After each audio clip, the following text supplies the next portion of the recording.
spôsob delenia, keď mám prvé číslo väčšie ako samotný deliteľ. Robím si háčik iba na to jedno číslo a pýtam sa, koľkokrát sa trojka nachádza v štvorke. Jedenkrát. Teraz robím opačnú operáciu, násobím. 1 krát 3 je 3.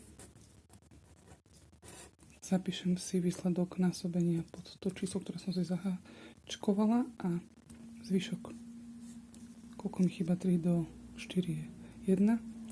Teraz si pridám k tomu toto číslo ďalšie, ktoré nasleduje delencovi.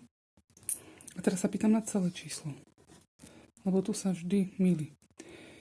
Koľko sa trojka nachádza v 13? Trojka v 13 sa nachádza 4 krát a opäť robím násobenie. 4 krát 3 je 12.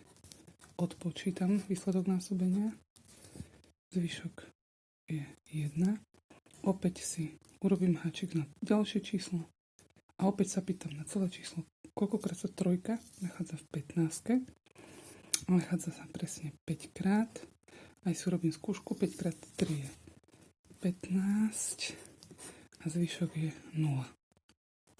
Potom si ešte vždy zvykneme urobiť skúšku ku výsledku delenia. Keďže sme delili, teraz budeme deliteľom to trojkou násobiť. 3 krát 5 je 15, 1 mi zostala. 3 krát 4 je 12, plus 1 je 13, 1 mi ostala. 3 krát 1 je 3, plus 1 je 4. Vyšlo mi to.